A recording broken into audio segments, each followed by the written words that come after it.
यदि अनुसन्धानको क्रममा प्रधानमन्त्री नै आउँछ भने पनि छोड्न आवश्यक छैन।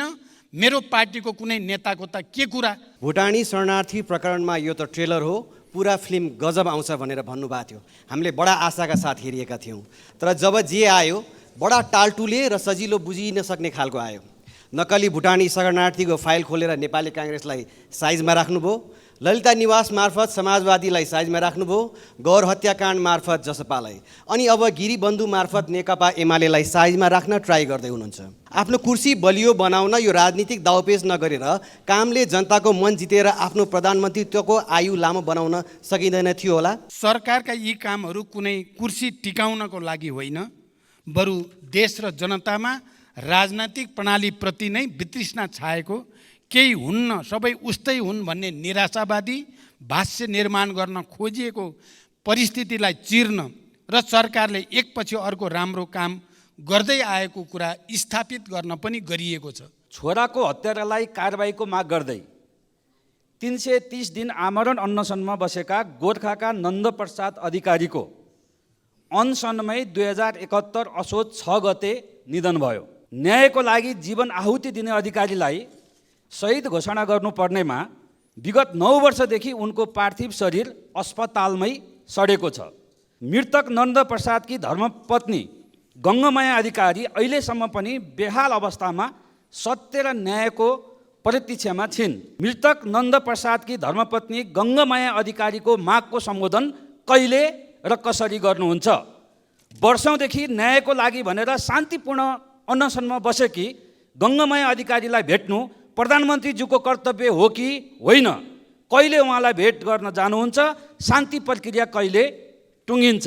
प्रचलित कानुनी व्यवस्थाको अधीनमा रही नेपाल सरकार तथा अन्तर्गतका निकायबाट गङ्गामाया अधिकारीलाई मानवीय सेवा प्रदान र संरक्षणका कार्य भइ नै रहेका छन्।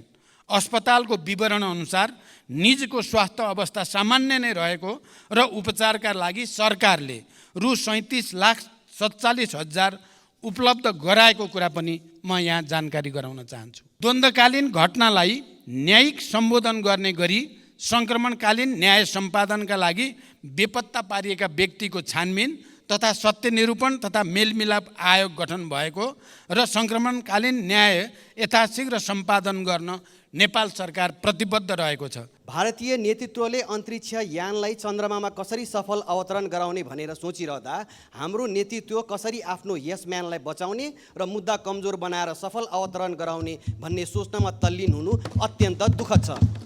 यताको अनुसन्धान अधिकारीलाई उताको कर्मचारीलाई यता अवतरण गराउनै व्यस्त हाम्रो नेतृत्वबाट सुशासनको आशा कहिले गर्ने होला? भुटानी शरणार्थी प्रकरण लगायतका सबै घटनामा राज्यले दबाब रहित तरिकाले निष्पक्ष छानबिन अघि बढाएकै कारण अहिले जनतामा सुशासन सम्भव छ भन्ने एउटा नयाँ आशा पलाएको हो भन्ने कुरा पनि म स्पष्ट गर्न चाहन्छु। सयौं थुङ्गा फुलका हामी एउटै माला नेपाली, यसमा मेरो अटल विश्वास छ। वरिय राजनीतिको सैद्धान्तिक वकालत गर्ने पार्टीको नेता सम्माननीय प्रधानमन्त्रीज्यूको अभिव्यक्ति हामीले जितेमा जातीय राज्य उपलब्ध गराउनेछौँ भन्ने भनाइ संविधान विपरीत भएन?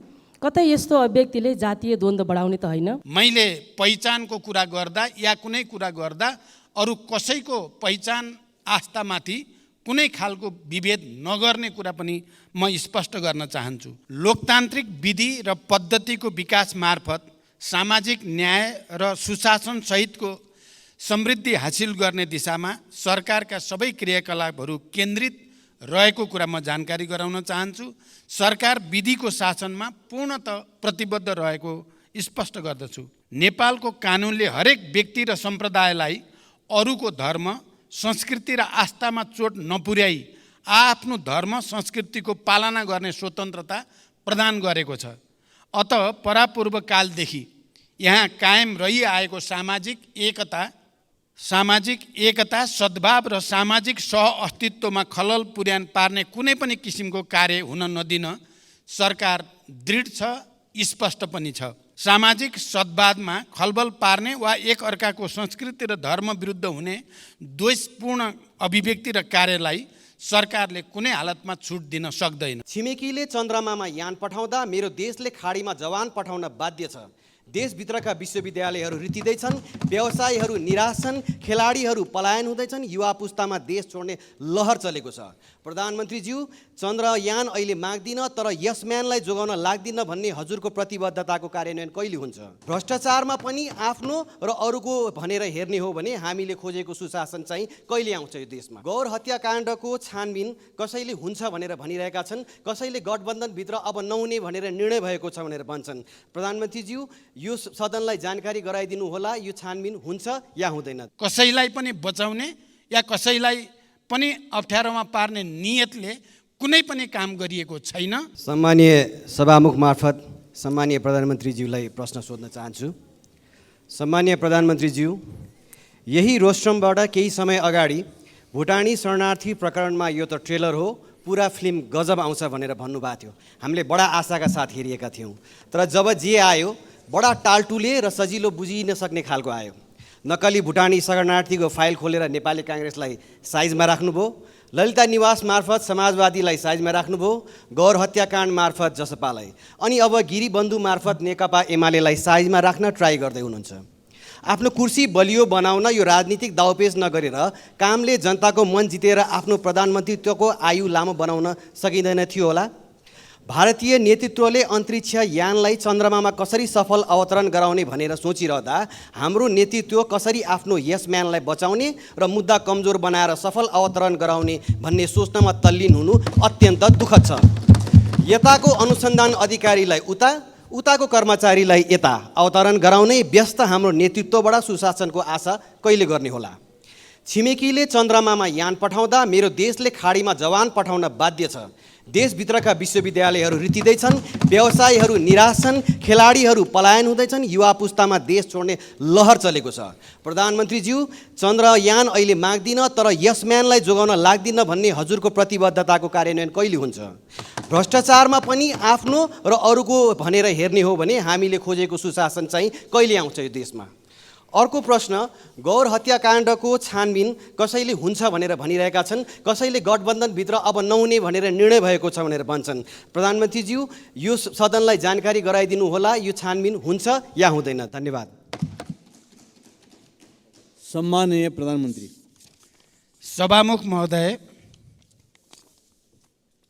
मान्य सदस्यले बडो संवेदनशील भएर प्रश्न राख्नु भएको छ, म धन्यवाद भन्न चाहन्छु। मेरो नेतृत्वमा सरकार गठन भएदेखि आजका दिनसम्म मैले सामाजिक न्यायको प्रत्याभूति, सुशासनको सुनिश्चितता र सार्वजनिक सेवा प्रवाहमा सुधारलाई मुख्य प्राथमिकतामा राख्दै आएको छु र यी कार्यहरूबाट एउटा सन्देश आम जनतामा प्रवाहित भइ पनि रहेको छ। प्रश्नमा भनिए जस्तो सरकारका यी कामहरू कुनै कुर्सी टिकाउनको लागि होइन, बरु देश र जनतामा राजनैतिक प्रणालीप्रति नै वितृष्णा छाएको, केही हुन्न सबै उस्तै हुन् भन्ने निराशावादी भाष्य निर्माण गर्न खोजिएको परिस्थितिलाई चिर्न र सरकारले एकपछि अर्को राम्रो काम गर्दै आएको कुरा स्थापित गर्न पनि गरिएको छ। म मान्य सदस्यहरूलाई यो विषयको गहिराईतिर विचार गर्न अनुरोध गर्न चाहन्छु। भुटानी शरणार्थी प्रकरण लगायतका सबै घटनामा राज्यले दबाब रहित तरिकाले निष्पक्ष छानबिन अघि बढाएकै कारण अहिले जनतामा सुशासन सम्भव छ भन्ने एउटा नयाँ आशा पलाएको हो भन्ने कुरा पनि म स्पष्ट गर्न चाहन्छु। अहिले त्योसँग सम्बन्धित विषयहरू अदालतमा रहेको र अदालतले उचित फैसला गर्ने विश्वास म व्यक्त गर्न चाहन्छु। वर्तमान सरकारले भ्रष्टाचार विरुद्ध शून्य सहनशीलताको नीतिलाई राज्यका तीनै तहमा कडाइका साथ कार्यान्वयन गर्दै आएको छ। यस अवधिमा सार्वजनिक प्रशासनलाई स्वच्छ, सक्षम, निष्पक्ष, पारदर्शी र व्यावसायिक र जवाबदेही बनाउँदै भ्रष्टाचारलाई कडाइका साथ नियन्त्रण गर्न सरकारले विभिन्न नीतिगत तथा कानुनी तथा संस्थागत सुधारलाई अघि बढाएको छ। मान्य सदस्यले भनेको जस्तो कसैलाई पनि बचाउने या कसैलाई पनि अप्ठ्यारोमा पार्ने नियतले कुनै पनि काम गरिएको छैन। जसरी कतिपय सन्दर्भमा मिडियामा आउने गरेको भन्दा ठिक विपरीत मैले दोषी कोही पनि नछुटोस्, निर्दोष कोही पनि नपरोस् भन्ने सिद्धान्त अनुसार नै प्रहरी प्रशासनलाई निर्देशन दिएको र मैले यतिसम्म पनि भनेको छु कि यदि अनुसन्धानको क्रममा प्रधानमन्त्री नै आउँछ भने पनि छोड्न आवश्यक छैन। मेरो पार्टीको कुनै नेताको त के कुरा भन्ने कुरा पनि मैले सार्वजनिक रूपमा भन्दै आएको म जानकारी गराउन चाहन्छु। सबै किसिमका भ्रष्टाचारलाई तथ्य र प्रमाणको आधारमा अनुसन्धान छानबिन गरी दोषीलाई कानुनको दायरामा ल्याउन सरकार अहिले पनि उत्तिकै प्रतिबद्ध छ। भ्रष्टाचारको मामिलामा यो आफ्नो या यो पराए भनेर सरकारले कसैलाई विभेद गरेको छैन, गर्ने पनि छैन। कानुनी समानताको सिद्धान्तलाई सरकारले पूर्णतः आत्मसात गरेको छ, गरिरहनेछ। सभामुख महोदय मार्फत सम्माननीय प्रधानमन्त्रीज्यूलाई प्रश्न राख्न चाहन्छु। उपत्यका भित्र बढ्दो जनसङ्ख्यालाई व्यवस्थित गर्न रिङ रोड बाहिर नगरहरू र गाउँसम्म जोडिने सडक विस्तार गर्न नेपाल सरकारले मापदण्ड बनाई सडक विस्तार आयोजना बनाए तापनि आवश्यक बजेट विनियोजन नहुँदा वैकल्पिक सडक र नयाँ बस्ती विकासमा समस्या परेको छ। साथै उपत्यकाको 35% भूगोल ओकटेने ललितपुर क्षेत्र नम्बर 1 लाई जोड्ने 3वटा सडकलाई मुआब्जा र विस्तारको लागि बजेट विनियोजन नगरी विधेयक गरिएको छ। यी वैकल्पिक सडक र नयाँ बस्ती विकासलाई आवश्यक बजेट व्यवस्थापन गर्न सरकारको योजना के छ? यति बेला आर्थिक इन्डिकेटर्सहरू सकारात्मकै छन्, भुक्तानी सन्तुलन पनि राम्रै छ, तर अर्थतन्त्र अवरुद्ध अवस्थामा छ। वैदेशिक लगानी र सहयोग बढ्न सकेको छैन। यस्तो अवस्थामा आन्तरिक लगानी बढाउनुतर्फ सरकारको प्राथमिकता हुनुपर्ने हो, त्यो पनि हुन सकेको छैन। एकातिर बैंक वित्तीय संस्थामा पैसा थुप्रिएको छ, तर साना तथा मझौले उद्योगहरू ऋण नपाएर गुनासो गरिरहेका छन्। अर्थव्यवस्थाको असन्तुलनलाई सम्बोधन गर्न सरकारको के तयारी छ? र अन्तिममा साथै प्रधानमन्त्रीज्यूको आउँदो चीन भ्रमणका प्राथमिकता र एजेन्डा के हुन्? धन्यवाद। अब सम्माननीय प्रधानमन्त्री श्री पुष्पकमल दाहाल प्रचण्डलाई उक्त प्रश्नको जवाफ दिन अनुमति दिन्छु। सम्मान्य सभामुख महोदय, प्रतिनिधि सभाका मान्य सदस्यहरूले यस सम्मानित सदनमा उठाउनुभएका प्रश्नहरूको जवाफ दिने नियमित कार्यतालिका अन्तर्गत म यहाँहरू समक्ष उपस्थित छु। सार्वजनिक जनसरोकारका विषयमा अत्यन्त उत्साह र चासोका साथ यस सम्मानित सदनमा भएका छलफलहरूमा सक्रियतापूर्वक सहभागी भई तथा महत्त्वपूर्ण प्रश्न, जिज्ञासा, विचार तथा सुझावहरू राख्नु भएकोमा सबै मान्य सदस्यहरूलाई म सुरुमै धन्यवाद व्यक्त गर्न चाहन्छु। यहाँहरूले विभिन्न समयमा उठाउनु भएका प्रश्न, जिज्ञासा, सुझाव तथा धारणालाई सरकारले गम्भीरतापूर्वक लिँदै आएको छ र गम्भीरतापूर्वक लिँदै जाने पनि छ। मेरो नेतृत्वमा सरकार गठन भएको यो अवधिमा सुशासन, सामाजिक न्याय र समृद्धिलाई मुख्य केन्द्रमा राखी राज्यका सम्पूर्ण शक्ति र सामर्थ्यलाई देश र जनताको हितमा अधिकतम परिचालन गर्ने प्रयास गर्दै आएको कुरा यहाँहरूलाई अवगत नै छ। सरकारको मुख्य जोड सङ्घीय लोकतान्त्रिक गणतन्त्रात्मक शासन व्यवस्थाको सुदृढीकरण, अर्थतन्त्रको पुनरुत्थान र सबलीकरण, सार्वजनिक सेवामा जनताको सहज पहुँच, भ्रष्टाचार नियन्त्रण र सुशासनको प्रवर्धन रहेको छ। नागरिकलाई शासकीय प्रणालीप्रतिको भरोसा र सरकारप्रति विश्वास दिलाउँदै सबैतिर आशाको सञ्चार गराउने हाम्रो निरन्तर प्रयास रहँदै आएको छ। यसै गरी विकास निर्माण कार्यलाई गति दिन, शान्ति प्रक्रियालाई यथाशीघ्र निष्कर्षमा पुर्याउन तथा स्वतन्त्र र सन्तुलित परराष्ट्र नीति अवलम्बन गर्दै राष्ट्रिय हित प्रवर्धन गर्न सरकार प्रतिबद्ध रहँदै आएको छ। यति जानकारीसहित अब म मान्य सदस्यले उठाउनु भएका प्रश्नहरूको जवाफ दिन गइरहेको छु। र पहिलो प्रश्न मान्य उदय शमशेर राणाले भर्खरै राख्नुभयो। काठमाडौँ उपत्यकामा पूर्वाधार निर्माणका आयोजना कार्यान्वयनका लागि चालु आर्थिक वर्षको बजेट तथा कार्यक्रममा रकम विनियोजन गरिएको छ। ललितपुर क्षेत्र नम्बर 1 लाई जोड्ने विभिन्न सडकको विस्तार र जग्गाको मुआवजाका लागि आवश्यक बजेट व्यवस्था गर्न सरकारले ध्यान दिनेछ। उत्पादन, उत्पादकत्व र रोजगारी वृद्धि गरी अर्थतन्त्रको पुनरुत्थान तथा उच्च दिगो समावेशी आर्थिक वृद्धि हासिल गर्ने र समष्टिगत आर्थिक स्थायित्व कायम गरी लगानीको वातावरणमा सुधार गर्न सरकार क्रियाशील रहिआएको छ। सरकारले चालेका सुधारात्मक कदमबाट अर्थतन्त्र बिस्तारै लयमा फर्किन सुरु गरेको छ। नेपाल राष्ट्र ब्याङ्कले हालै प्रकाशन गरेको प्रतिवेदन अनुसार अर्थतन्त्रका सूचकाङ्कहरू सकारात्मक दिशातिर उन्मुख रहेका छन्। 2080 असार मसान्तसम्म शोधान्तर स्थिति 290 अरब 52 करोड रुपियाँको बचतमा रहेको छ। विदेशी विनिमय सञ्चिति गत वर्षको यही अवधिको तुलनामा 26.6% वृद्धि भई 1539 अरब 36 करोड रुपियाँ पुगेको र यसले करिब 10 महिनाको वस्तु तथा सेवाको आयात धान्न पुग्ने अवस्था रहेको छ। विप्रेषण आयमा रेमिटेन्समा 21.2% वृद्धि भई 1220 अरब 56 करोड पुगेको छ। वैदेशिक लगानी प्रवर्धन गर्न नीतिगत र संस्थागत सुधार गर्दै वैदेशिक लगानीको स्वीकृति प्रक्रियालाई सहजीकरण गर्न थ्रेसहोल्ड घटाउने लगायतका कार्य अगाडि बढाइएको छ।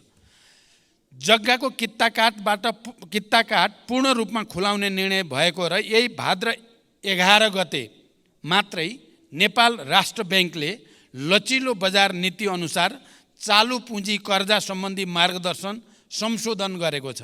उत्पादनमूलक उद्योगका लागि 3 करोड रुपियाँसम्म कर्जा उपयोग गर्ने ऋणीलाई चालु पुँजी कर्जा सम्बन्धी मार्गदर्शन लागू नहुने भएको छ। ब्याङ्कहरूले उद्योग व्यवसाय वा कम्पनीहरूको सञ्चालन चक्र लगायतका आधारमा अधिकतम वार्षिक कारोबारको 50% सम्म चालु पुँजी कर्जा दिन सक्ने व्यवस्था भएको छ। यसबाट उद्योग व्यवसाय क्षेत्रलाई प्रत्यक्ष लाभ हुनुको साथै आन्तरिक लगानी, उत्पादन वृद्धि र बजारमा आर्थिक गतिविधि बढ्नमा सहयोग पुग्ने विश्वास गरिएको छ। यसमा हामी सबैको लामो समयदेखि जुन चासो र चिन्ता थियो त्यसलाई अधिकतम सम्बोधन गर्ने कोसिस भएको छ। निकट भविष्यमा हुने मित्र राष्ट्र चीनको भ्रमण दुई देशबीचको ऐतिहासिक सम्बन्धलाई थप उचाइमा पुर्याउँदै नेपालको सामाजिक आर्थिक विकासका लागि चीन नेपाल सम्बन्धलाई नयाँ गति दिने दिशामा केन्द्रित रहनेछ। भ्रमणका क्रममा यसअघि भएका सम्झौता र समझदारीहरूको कार्यान्वयनमा जोड दिइनेछ। नेपाल र चीन बीचको आर्थिक तथा व्यापार सम्बन्धलाई थप सधन बनाउने, दुई देशबीच रहेका सीमा नाकाहरूको सञ्चालनलाई प्रभावकारी बनाउने र नयाँ नाकाहरू खोल्ने विषयहरू पनि भ्रमणका क्रममा कार्यसूचीमा रहेका छन्। यसै गरी सडक, ऊर्जा, कृषि, विज्ञान तथा प्रविधि तथा व्यापार र विकास सहायता क्षेत्रमा कनेक्टिभिटी, कृषि, शिक्षा र स्वास्थ्य क्षेत्रका रूपान्तरणकारी परियोजनाहरूमा चीनको सहयोग विस्तारको विषय समेत प्राथमिकतामा रहनेछ। अर्का प्रश्नकर्ता माननीय श्री ईश्वरी देवी नेउपाने।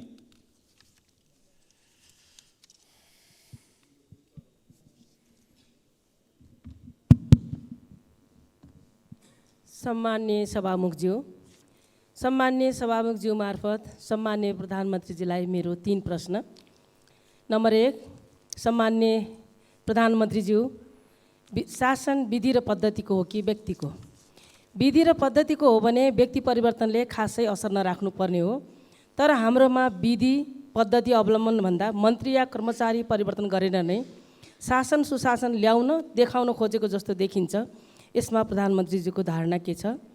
नम्बर 2, 131 भाषाभाषी 142 जात जाति बसोबास गर्ने हाम्रो सुन्दर देश नेपाल, यो हाम्रो पुँजी हो, यसलाई बचाएर राख्नु हाम्रो कर्तव्य पनि हो।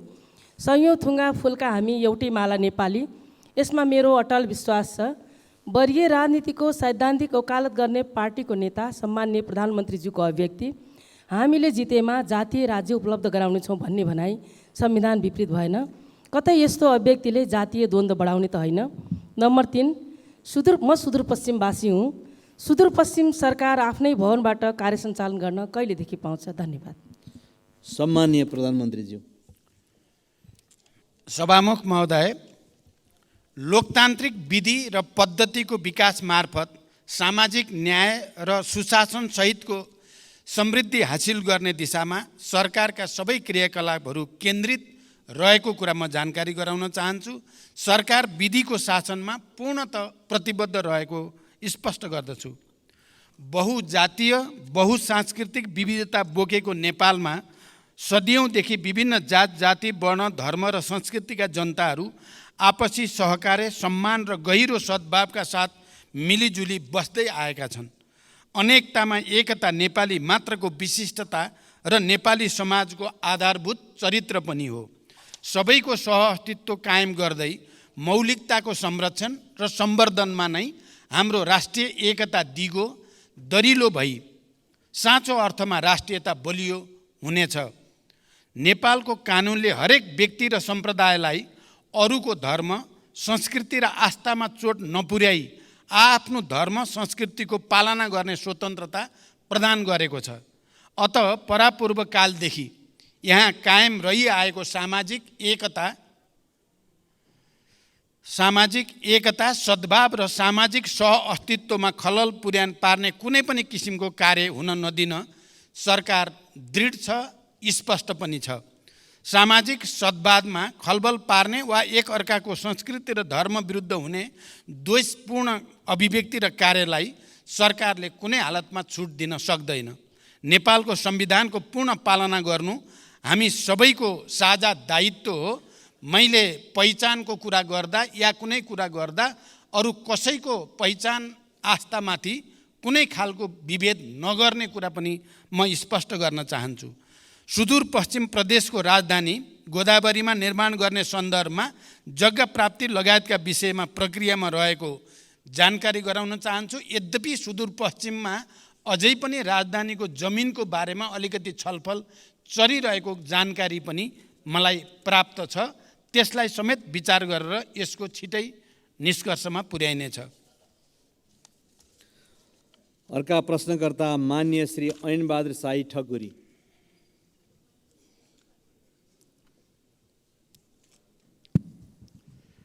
सम्माननीय सभामुख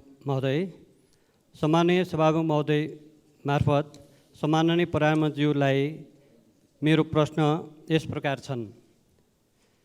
सम्माननीय प्रधानमन्त्रीको आसन्न चीन भ्रमणमा नेपालका उत्तरी सीमासँग जोडिएका नाकाहरू खोल्ने एजेन्डामा मुगुको नाक्चा लाग्न छ कि छैन? यदि छैन भने एजेन्डामा समावेश गरियोस्। यो नाका खुलेमा मुगु लगायत समग्र कर्णाली प्रदेशको आर्थिक समृद्धिमा महत्त्वपूर्ण टेवा पुग्नेछ भन्ने विश्वास लिएको छु। दोस्रो प्रश्न छ, आर्थिक समृद्धिको महत्त्वपूर्ण क्षेत्र कर्णाली प्रदेशको रारा लगायतका पर्यटकीय स्थानहरूमा पर्यटकीय पूर्वाधारहरू लगायतका विभिन्न समस्या हुँदा पर्यटकहरूको आगमनमा कमी आएको छ। यसमा सरकारको के योजना छ? र अर्को प्रश्न छ, कर्णाली राजमार्ग अन्तर्गतको नागमा गमगढी कालोपत्रे र गमगढी नाक्चा लाग्न सडक निर्माणलाई सरकारले कस्तो प्राथमिकतामा राखेको छ र यो कहिलेसम्म निर्माण सम्पन्न गर्ने लक्ष्य रहेको छ? धन्यवाद। सम्माननीय प्रधानमन्त्रीजी। सम्माननीय सभामुख महोदय, मेरो आसन्न चीन भ्रमणको क्रममा चीन र नेपाल बीच नयाँ व्यापारिक नाका खोल्ने विषयमा समेत छलफल हुने कुरा करिब निश्चित भएको छ। त्यस सन्दर्भमा मुगुको नाक्चे लाग्न जो मलाई धेरै पहिलेदेखि त्यसको बारेमा स्थानीय जनसमुदाय र जनप्रतिनिधिले कुरा राख्दै पनि आउनु भएको छ। त्यो विषय पनि मैले त्यहाँ कुरा उठाउने र त्यसबारेमा एउटा निष्कर्ष लिने मेरो कोसिस हुनेछ। पर्यटनको विकासका लागि आवश्यक पूर्वाधार निर्माणका कार्य सरकारको उच्च प्राथमिकतामा छन्। रारा लगायतका पर्यटकीय स्थलको विकासका लागि सङ्घीय स्रोतबाट सञ्चालन हुने कार्यक्रमका अतिरिक्त प्रदेश तथा स्थानीय तहबाट समेत आफ्ना कार्यक्षेत्रभित्र रही पूर्वाधार निर्माण तथा पर्यटन प्रवर्धनका कार्यहरू सञ्चालनमा रहेको जानकारी गराउन चाहन्छु। नागमा गमगढी र गमगढी नाक्चे लाग्न सडकलाई उच्च प्राथमिकतामा राख्दै हाल विभिन्न खण्डहरूमा कार्य भइरहेको जानकारी म यो सम्मानित सदनलाई गराउन चाहन्छु। हाल नागमा गमगढी 6.5 किलोमिटर, कालोपत्रे र 8 किलोमिटर ग्राभेल स्तरोन्नति गर्ने गरी निर्माण कार्य भइरहेको छ। त्यसै गरी गमगढी नाक्चे लाग्नामा 12 किलोमिटर निर्माण कार्य पनि अगाडि बढिरहेको छ। सम्माननीय सभामुख महोदय, विस्तृत शान्ति सम्झौताको 2 हस्ताक्षरकर्तामध्ये सम्माननीय प्रधानमन्त्रीज्यू एक हुनुहुन्छ। शान्ति तथा पुनर्निर्माण मन्त्रालयको एउटा मन्त्रीको रूपमा जिम्मेवारी पनि सम्हालिसकेको व्यक्तिको हैसियतले म आज शान्ति प्रक्रियासँग सम्बन्धित प्रश्न सम्माननीय सभामुख महोदय मार्फत सम्माननीय प्रधानमन्त्रीज्यूलाई गर्न चाहन्छु। छोराको हत्यारालाई कारबाहीको माग गर्दै 330 दिन आमरण अनसनमा बसेका गोर्खाका नन्दप्रसाद अधिकारीको अनसनमै 2071 असोज 6 गते निधन भयो। न्यायको लागि जीवन आहुति दिने अधिकारीलाई शहीद घोषणा गर्नुपर्नेमा विगत 9 वर्षदेखि उनको पार्थिव शरीर अस्पतालमै सडेको छ। मृतक नन्दप्रसादकी धर्मपत्नी गङ्गमाया अधिकारी अहिलेसम्म पनि बेहाल अवस्थामा सत्य र न्यायको प्रतीक्षामा छिन्। सरकारको नीति तथा कार्यक्रमको 176 बुँदामा शान्ति प्रक्रिया र सङ्क्रमणकालीन न्याय सम्बन्धी बाँकी काम 2 वर्षमा सम्पन्न गर्ने उल्लेख छ। सम्माननीय प्रधानमन्त्रीज्यूलाई मेरो प्रश्न यो छ कि मृतक नन्दप्रसादकी धर्मपत्नी गङ्गमाया अधिकारीको मागको सम्बोधन कहिले र कसरी गर्नुहुन्छ? वर्षौँदेखि न्यायको लागि भनेर शान्तिपूर्ण अनसनमा बसेकी गङ्गमाया अधिकारीलाई भेट्नु प्रधानमन्त्रीज्यूको कर्तव्य हो कि होइन? कहिले उहाँलाई भेट गर्न जानुहुन्छ? शान्ति प्रक्रिया कहिले टुङ्गिन्छ? धन्यवाद। सम्माननीय प्रधानमन्त्री। सभामुख महोदय, मैले अघि पनि भनिसकेको छु, यो सरकार विधिको शासनमा पूर्णतः प्रतिबद्ध रहेको छ। जनताको स्वतन्त्रता, समानता, सहअस्तित्व र मानव अधिकारको रक्षाको लागि सरकार निरन्तर प्रतिबद्ध छ। सरकारले अदालतको निर्णयको सदैव सम्मान गर्दै कार्यान्वयनमा तदारुकताका साथ पहल गर्दै पनि आएको छ। नेपालको संविधानको धारा 276 राष्ट्रपतिले कुनै न्यायिक वा अर्धन्यायिक निकाय वा प्रशासकीय पदाधिकारी वा निकायले गरेको सजायलाई कानुन बमोजिम माफी, मुल्तवी, परिवर्तन वा कम गर्न सक्ने संवैधानिक व्यवस्था रहेको कुरा जानकारीमै छ हामी सबैलाई। संविधानको उक्त व्यवस्था र मुलुकी फौजदारी कार्यविधि संहिता 2074 मा समेत रहेको व्यवस्था बमोजिम रेशम चौधरीले गृह मन्त्रालय मार्फत सम्मान्य राष्ट्रपतिज्यूलाई सम्बोधन गरी निवेदन दिनुभएकोमा महान्यायाधिवक्ताको कार्यालयको राय समेतका आधारमा प्रचलित कानुन बमोजिम नै नेपाल सरकार मन्त्री परिषदबाट गणतन्त्र दिवस 2080 का अवसरमा निजलाई माफी गर्नका लागि सिफारिस गरिएको तथ्य म प्रश्न गर्न चाहन्छु। द्वन्द्वकालीन घटनालाई न्यायिक सम्बोधन गर्ने गरी सङ्क्रमणकालीन न्याय सम्पादनका लागि बेपत्ता पारिएका व्यक्तिको छानबिन तथा सत्य निरूपण तथा मेलमिलाप आयोग गठन भएको र सङ्क्रमणकालीन न्याय यथाशीघ्र सम्पादन गर्न नेपाल सरकार प्रतिबद्ध रहेको छ। सङ्क्रमणकालीन न्याय सम्बन्धी सङ्घीय सदनमा दर्ता भएको विधेयक पारित भएसँगै सङ्क्रमणकालीन न्यायका मुद्दाहरू सम्बोधन हुने कुरामा नेपाल सरकार विश्वस्त रहेको छ। प्रचलित कानुनी व्यवस्थाको अधीनमा रही नेपाल सरकार तथा अन्तर्गतका निकायबाट गङ्गामाया अधिकारीलाई मानवीय सेवा प्रदान र संरक्षणका कार्य भइ नै रहेका छन्। अस्पतालको विवरण अनुसार निजको स्वास्थ्य अवस्था सामान्य नै रहेको र उपचारका लागि सरकारले रु 37,47,000 उपलब्ध गराएको कुरा पनि म यहाँ जानकारी गराउन चाहन्छु। अर्का प्रश्नकर्ता मान्य श्री आसमा कुमारी चौधरी।